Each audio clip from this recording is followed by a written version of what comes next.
Devil hunt অভিযানের সবশেষ খবর জানাতে আমাদের সঙ্গে যুক্ত হচ্ছেন সহকর্মীরা। শুরুতেই যাব রাজশাহীতে সহকর্মী মতিউর মুর্তজার কাছে। মুর্তজা, রাজশাহীতে কি অভিযান পরিচালনা করছে যৌথ বাহিনী, জানাবেন। মাহমুদামণি, রাজশাহীতে এখন পর্যন্ত কেউ আটক হয়নি, তবে অভিযান চলছে। আইন শৃঙ্খলা রক্ষাকারী বাহিনী বলছেন যে তারা তৎপর রয়েছেন। কোথাও কোনো ধরনের বিশৃঙ্খলা হলে বা কোনো অপরাধীকে পাওয়া গেলে তারা আটক করবেন।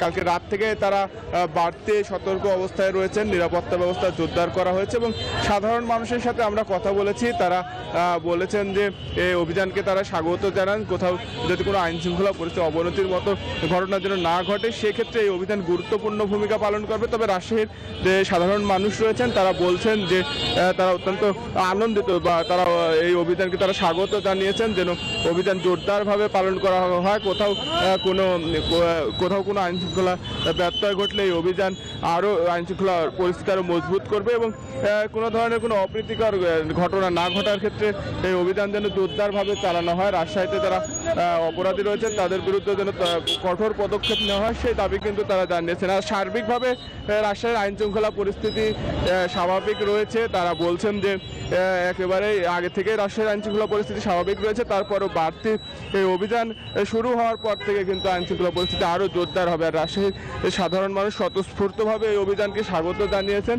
প্লাস রাজশাহী এই অভিযানে যেন সকল অপরাধীদের আইনের আওতায় নিয়ে আসা হয়, সে ব্যাপারেও কিন্তু আইন শৃঙ্খলা রক্ষাকারী বাহিনীর সদস্যদের প্রতি সাধারণ মানুষ আহ্বান জানিয়েছেন। এবং গতকাল রাত থেকে আমরা দেখেছি যে আইন শৃঙ্খলা রক্ষাকারী বাহিনী রয়েছেন এবং তারা অভিযানের ব্যাপারে তৎপর রয়েছেন। এই ছিল রাজশাহী থেকে সর্বশেষ। কুষ্টিয়া থেকে আরও খবর জানাচ্ছেন সহকর্মী লালন। আমরা হচ্ছে লালনের কাছে।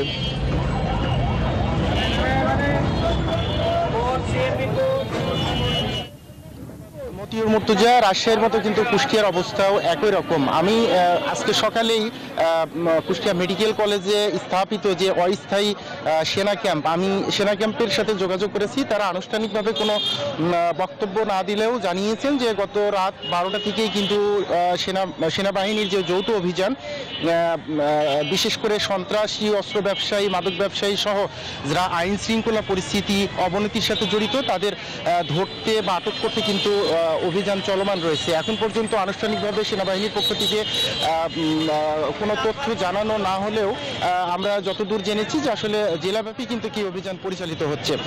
এই অভিযান নিয়ে সাধারণ মানুষ কিন্তু আশাবাদী। সাধারণ মানুষ যেটি বলছে যে আসলে আইন শৃঙ্খলা পরিস্থিতির যে লাজুক অবস্থা, এই অবস্থাতে কিন্তু যৌথ বাহিনী, বিশেষ করে এই অপারেশন ডেভিল হান্ট কিন্তু গুরুত্বপূর্ণ ভূমিকা পালন করতে পারে। সেই ক্ষেত্রে যৌথ বাহিনীকে তাদের কার্যকরী ভূমিকা পালন করতে হবে। এবং সাধারণ মানুষের সাথে আমি কথা বলে যতটুকু জেনেছি তারা বলছেন যে বেশ কিছুদিন ধরেই কিন্তু আসলে কুষ্টিয়ার আইন শৃঙ্খলা পরিস্থিতি লাজুক অবস্থা রয়েছে। এই অবস্থা কাটিয়ে উঠতে এবং জনমনের স্বস্তি ফিরাতে এই যৌথ বাহিনী, বিশেষ করে সেনাবাহিনীর তত্ত্বাবধানে যে যৌথ বাহিনী অভিযানে নেমেছেন, সেটি নিয়ে তারা আশাবাদী। তারা বলছেন যে এই অভিযানের মাধ্যমেই কিন্তু আসলে জনমনে স্বস্তি ফেরানো সম্ভব। সাধারণ মানুষের যে প্রত্যাশা, সাধারণ মানুষ যেভাবে জীবনযাপন করতে চান, সেই জায়গাটি যাতে দ্রুত ফেরানো সম্ভব হয় এই অপারেশনের মাধ্যমে, এই ব্যাপারে তারা আসলে আশা করছেন।